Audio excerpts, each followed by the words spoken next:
Good morning, friends. I welcome you again to my YouTube channel Eco Tutorials. We have started series of lecture on methods of calculating national income, and we have so far done income method, we have done expenditure method. Beside the theoretical portion, we have also done numerical portion. You can go to my YouTube channel Eco Tutorials to look for those lectures, go through them. Again, I repeat, as I have repeated in my previous lectures, that this chapter is very important both from theory point of view and from practical point of view. Now, in today's lecture, we will be doing value added method or product method. Now, friends, when we calculated national income by income method, we added factor incomes accruing to factors of production in an accounting year. The base was income. Then we have done enterprise expenditure method, where the base was final expenditure in an economy in an accounting year. Here the base will be output. Now to arrive at the final value of market value of final goods and services, we use this value added or output method. Now beginning with this value added or product method, now listen very carefully that there are two ways to calculate national income by product method. First one is value added and second is final output. Coming to the final output, simple. You add the market value of final goods and services in an economy in an accounting year, as written here. That according to this method, value of only final goods in an economy in an accounting year is included in national income. That becomes national income. Then in value added, second part is value added. Or value added क्या है? It is addition to the value of intermediate goods in various stages of production. Intermediate goods की value में कितनी addition होती जाती है various stages of production के लिए में, उसको हम जब ऐड अप कर देते हैं उस वैल्यू एडेड को, that becomes national income. So let us start with this. What is this value added? Now, value added, as I told you, it refers to the addition to the value of intermediate goods in various stages of production. Here we have written refers to addition to the value of intermediate goods in various stages of production. Same. Now, to explain this value added, we take a very simple example. ये example आपकी teachers ने भी आपसे इसी form में मोर और less थोड़े से चेंज करके यूज़ किया होगा. वो क्या है? कहता जी एक फार्मर है, ही हैज़ इंटरमीडिएट कॉस्ट उसने 200 रुपये लेके 500 रुपये का वीट प्रोड्यूस किया. 200 रुपये लगाकर 500 रुपये का वीट प्रोड्यूस किया और उसको एक फ्लोर मिल को बेच दिया 650 रुपये का.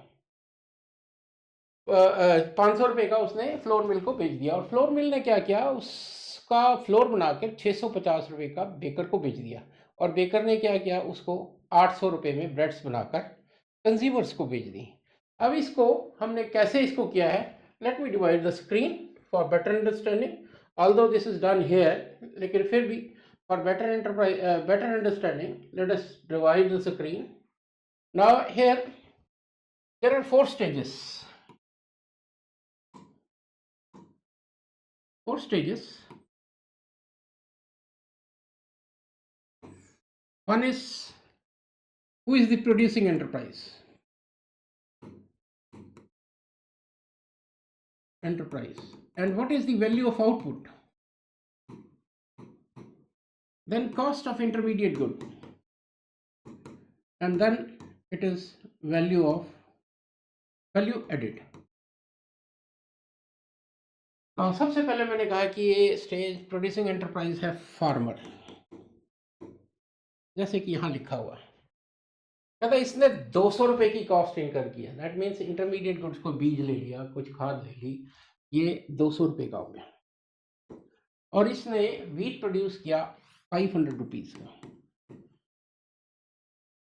500 रुपये में से 200 रुपये इसकी इंटरमीडिएट कॉस्ट है, तो ये इन दोनों का difference 300 is of value added. Got it?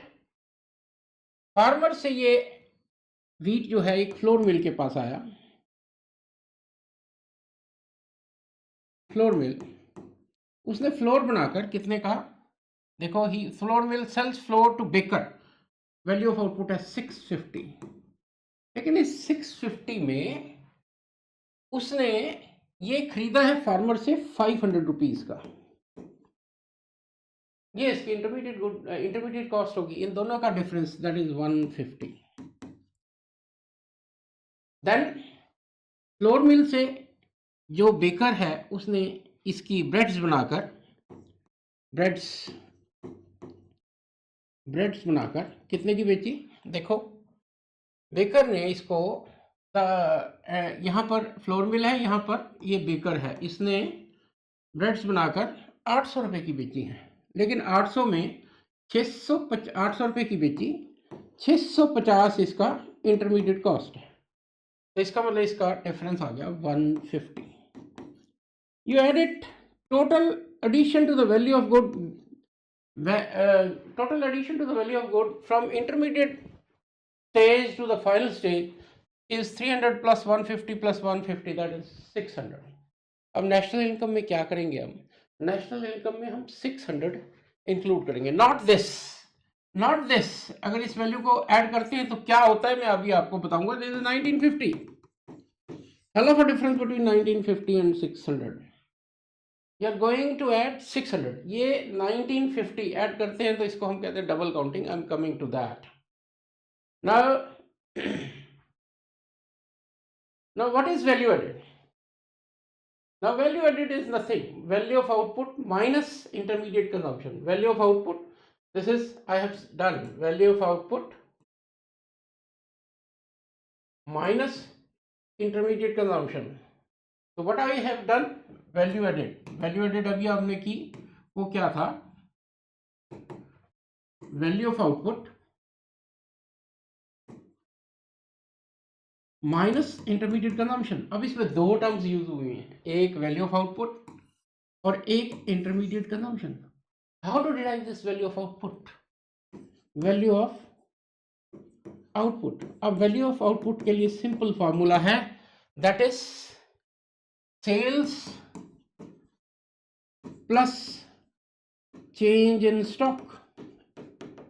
अब चेंज इन स्टॉक का तो आपको पता है, that is closing minus opening stock, closing minus opening stock।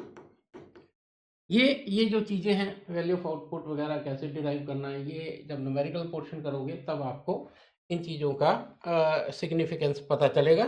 अब इसमें नेक्स्ट देखो आप, sales, how to derive sales is simple P into Q, price of goods produced in an accounting year into quantity produced, final price of, this is price into quantity। then sales में इसमें value of output में एक बड़ी ही interesting बहुत ही जरूरी चीज आपको बता दूं, सेल्स में एक्सपोर्ट इज सेलिंग, इसको ऐड करते हैं। कभी कभी वो न्यूमेरिकल्स में आपको सेल्स दे देगा, जैसे कि ये देखो, इसमें मैंने क्या लिखा हो, sales is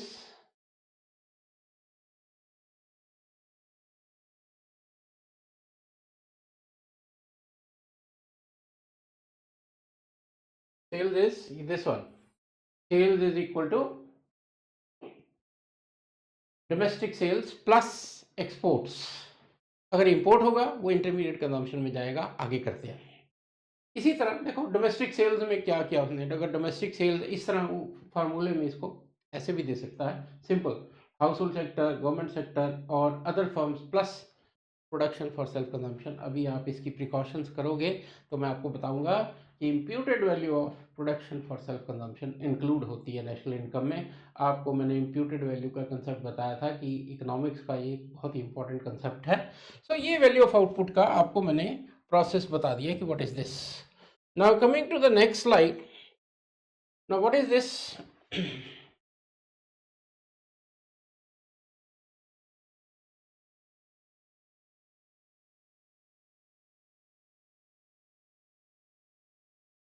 now this one देखो आप, इंटरमीडिएट कंजम्पशन। अब एक तो टर्म होगी value of output, second term is intermediate consumption. कि इंटरमीडिएट कंजम्पशन क्या है? इंटरमीडिएट कंजम्पशन होती है कि जब भी आप कोई फाइनल गुड बनाते हो, उसको बनाने में जो भी प्रोडक्ट आप यूज़ करते हो उसको हम इंटरमीडिएट गुड्स कह देते हैं। लेकिन इंटरमीडिएट गुड्स में आप याद रखना मशीनरी वगैरह इंक्लूड नहीं होती। Let us study, let us read what is this. Intermediate consumption refers to the expenditure incurred by production unit in purchasing goods and services from another production unit which are meant for resale of using up or using up completely in further production during the same year. Anything purchased by production unit and converted into final goods and resold within a year is termed as intermediate consumption. कुछ भी आप किसी दूसरे से purchase करते हो for further production, that becomes part of intermediate consumption. लेकिन फिर याद रखना कि हम हमेशा जब नेशनल इनकम की टर्म्स बात करते हैं, हम अकाउंटिंग ईयर की बात करते हैं। अब इसमें जैसे मैंने अभी कहा, machinery that is used in production process, it is not part of intermediate consumption. अब इसी में जैसे अभी आपको बताया था एक्सपोर्ट्स का, इसी तरह इंपोर्ट्स की बात करते हैं। Intermediate consumption is equal to purchase of raw material from production domestic firm plus imports. कोई रॉ मटेरियल परचेज किया प्लस इंपोर्ट, इंपोर्ट एक कॉस्ट है जो आपने इनकर की है, उसको आप इंटरमीडिएट कंजम्पशन में इंक्लूड करते हो। जब आप न्यूमेरिकल्स करोगे इसको पूरी डिटेल में करेंगे। Now coming back to my that slide of value added, now this one. अब इस वैल्यू एडेड में अभी अगर आपको याद हो तो मैंने वो वैल्यू निकाली थी इसकी 1950, कि मैंने कहा था कि आप वैल्यू एडेड को इंक्लूड करते हो, you include value added but you don't include this one. अगर इसको ऐड करोगे दैट बिकम्स 1950। 1950 को इंक्लूड नहीं करना, आपने 600 को इंक्लूड करना है।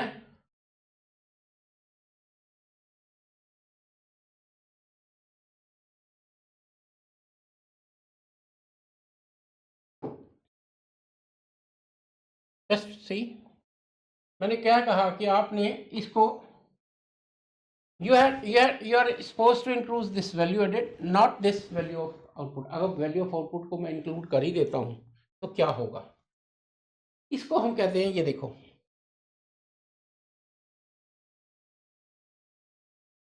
now this is called double counting. Double count, देखो आपको आउटपुट मेथड की सबसे बड़ी डिफिकल्टी ये डबल काउंटिंग है, और कई बार आपको क्वेश्चन ही डबल काउंटिंग का आता है। What is double counting? Double counting refers to the situation when the value of same good is included more than once in national income। जैसे कि मैंने अभी एग्जांपल किया कि 600 वैल्यू एडेड है, आप 600 ना इंक्लूड करके आप हर एक चीज़ अलग अलग इंक्लूड कर लो, वीट भी कर लो, फ्लोर भी कर लो और ब्रेड भी कर लो। In that situation that is called double counting. Double counting का मतलब ये नहीं है कि दो ही बार इंक्लूड होगा, anything which is included more than once in national income that is called double counting. अब डबल काउंटिंग को अवॉइड कैसे किया जाए, ये देखो मैं फिर कह रहा हूँ कि इसमें आपको दोनों तरह से डबल काउंटिंग थ्योरी में इस वैल्यूएटेड में भी लिखनी है, लेकिन कई बार इंडिपेंडेंट क्वेश्चन आ जाता है और वो क्वेश्चन होता है what is double counting, how it can be avoided. तो डबल काउंटिंग पहले ये लिखा, उसके बाद वो जो मैंने चार्ट बनाया था अभी फ्लोर मिल वाला वो बनाया इसको समझने के लिए, और उसमें कहा कि अगर आप 600 इंक्लूड करते हो that is not double counting, लेकिन अगर 1950 इंक्लूड कर लेते हो that is double counting. Value of same good included more than once in national income. अब मैं कह रहा हूँ how to avoid this double counting. तो सिंपल है, दो वे हैं, या तो आप फाइनल गुड की वैल्यू इंक्लूड कर लो, या डिफरेंट स्टेजेस ऑफ प्रोडक्शन में जो वैल्यू ऐड की है वो आप इंक्लूड कर लो। अब फाइनल गुड क्या था उस एग्जांपल में मेरा, let us go back to that example. Let us go back to that example. इन इस गुड में फाइनल गुड है मेरा दिस ब्रेड बेकर सेलिंग, तो either I include the value of final good,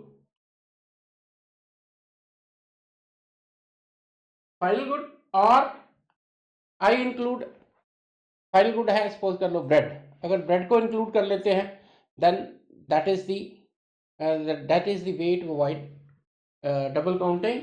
और अदरवाइज आपने कहना value added in various stages of production, कि अगर डिफरेंट स्टेजेस ऑफ प्रोडक्शन में आप जो वैल्यू एडिशन हुई है उसको आप इंक्लूड कर लो 600 को। अगर 600 को इंक्लूड कर लेते हो that is another way of avoiding double counting. फिर वापस डबल काउंटिंग अवॉइड करने को दो मेथड्स हैं, या तो आप फाइनल गुड्स फाइनल गुड की वैल्यू इंक्लूड करो, इंटरमीडिएट को उड़ा दो, या आप वेरियस स्टेजेस ऑफ प्रोडक्शन में जो वैल्यू आती है उसको इंक्लूड करो. Now I have done intermediate. Now there are certain precautions which you have to adopt for this value added or product method. Now first is intermediate goods are not to be included in national income. ये तो आप कर ही रहे हो कि intermediate good को आप दोबारा नहीं include करोगे. अगर करोगे that will lead to double counting. Second, sale or purchase of second hand goods is not included as do not add to the current flow of goods and services. Second hand goods को क्योंकि वो current year में produce नहीं हुए इसको आप national income में include नहीं करोगे. देन हाउएवर एनी कमीशन और brokerage paid that is included in national income. लेकिन आप याद रखो brokerage is part of A factor income, उसको इसमें नहीं, उसको आपने इनकम मेथड में इंक्लूड करना है. देन प्रोडक्शन ऑफ सर्विसेज, आपको पहले भी मैंने बताया कि services for self consumption that is not included in national income, but anything goods out of goods आप कुछ अपने लिए रख लेते हो, farmer keeping wheat for himself, that is included in national income. देखते हैं, देखो क्या लिखा, production of services for self consumption is not included since it is difficult to measure their market value such as services of housewife. आपको याद हो income method में कहा था कि अगर सपोज कर लो मैं अपने बेटे को इकोनॉमिक्स पढ़ाता हूँ घर में, अब उसके मेरे को कोई वैल्यू नहीं जनरेट कर रहा मैं, तो इसलिए उसको आप नेशनल इनकम में इंक्लूड नहीं करते. Then imputed value of goods for self consumption, अभी आपसे मैं बात कर रहा हूँ, एक फार्मर है वो गुड्स प्रोड्यूस कर रहा है, अपने उसका एक पार्ट अपने लिए रख लेता है, तो आप इंक्लूड करोगे. इम्प्यूटेड वैल्यू का कंसेप्ट इकोनॉमिक्स में बहुत ज़्यादा है. देखो इसकी एग्जैक्ट वैल्यू तो आप कैलकुलेट नहीं कर सकते कि फार्मर है या कोई भी प्रोड्यूसर है उसने अपने लिए अपनी प्रोड्यूस में से कितना पार्ट रख लिया है. तो उस सिचुएशन में आपको इम्प्यूटेड मीन्स गेस्ट वैल्यू का कंसेप्ट यूज़ करना पड़ता है. और ये इकोनॉमिक्स, बिकॉज इकोनॉमिक्स हम science of averages, science of estimation कहते हैं, इसलिए इसमें आपको वो इम्प्यूटेड वैल्यू का एक गेस वर्क 5%, 10% वो आप डिसाइड कर लेते हो, उसको आपको इंक्लूड करना पड़ता है. Then imputed value of owner occupied houses although it's a part of factor income rent, वो वहाँ जाएगा इनकम मेथड में. then change in stock of goods will be included as it is part of capital formation. change in stock closing minus opening stock, ये जो difference है वो include होगा. then imputed rent, ये आपको मैं कर चुका. अब इसके बाद difficulties of output method. Difficulties में सबसे बड़ी डिफिकल्टी तो आपको पता डबल काउंटिंग, कि डबल काउंटिंग है मोर देन वंस आप जब एक नेशनल इनकम में इंक्लूड कर लेते हो. और दूसरी जो प्रॉब्लम आप कहो कि वैल्यू एडेड मेथड की है, वो डिफ़िकल्टी है सबसिस्टेंस सेक्टर कि इंडिया जैसी इकोनॉमी है, इसमें बहुत बड़ा सबसिस्टेंस सेक्टर है. सबसिस्टेंस सेक्टर अभी आपको बताया कि सेल्फ कंजम्पशन के लिए एक बहुत बड़ा पार्ट, अब कितना प्रोड्यूस हुआ है that is again very difficult. Then एक डिफिकल्टी आती है when to take value at the beginning of year या एंड ऑफ द ईयर. देखो आपको पता है कि प्राइस में फ्लक्चुएशन मार्केट में होती रहती है. कौन से आपने कह दिया कि market value of final goods and services है, लेकिन कौन सा प्राइस इंक्लूड कर रहे हो, साल के शुरू का कि साल के आखिर का? Again that is a problem. Now देखो वही मैंने कहा, valuing stock at the end of accounting year differs with the value at production, कि स्टार्ट में और एंड में डिफरेंस आता है. Then difficulty in value of use when making records, values keep, मैंने अब ये मेजर प्रॉब्लम यही है कि वैल्यू प्राइस चेंज होता रहता है, आपने किस प्राइस को इंक्लूड करना है, 1 अप्रैल का या 31 मार्च का, that is again a problem. Fluctuation in price, price ऊपर नीचे होता है, मेजर प्रॉब्लम यही है. तो friends here my third lecture is over. Theory part value added method हमने कर दिया, इसके न्यूमेरिकल्स हम नेक्स्ट पार्ट में करेंगे. नाउ अगेन ये पोर्शन जो है वैल्यू एडेड मेथड का, ये थ्योरी के लिए ज़्यादा इंपॉर्टेंट है इनकम मेथड और एक्सपेंडिचर मेथड से. इसमें बहुत सारे क्वेश्चन बनते हैं, जैसे डबल काउंटिंग का बन गया, वैल्यू एडेड का अलग बन गया, इंटरमीडिएट कंजम्पशन का बन गया, प्रिकॉशंस का बन गया, डिफ़िकल्टीज़ का बन गया. इसलिए इसको, इस चैप्टर को आपने उसी तरह लेना है. तो फ्रेंड्स लास्ट में फिर से कहूँगा, कल बिफोर आई एंड हमारा नेक्स्ट लेक्चर इस पे वैल्यू ऑफ आउटपुट पे, वैल्यू एडेड पे न्यूमेरिकल्स का होगा। Again that will be very important. Last में फिर से कहूँगा फ्रेंड्स, हमारे चैनल इको ट्यूटोरियल्स को सब्सक्राइब करो, लाइक करो, ताकि हम अच्छे से अच्छे वीडियोस आपको देते रहें। Thank you.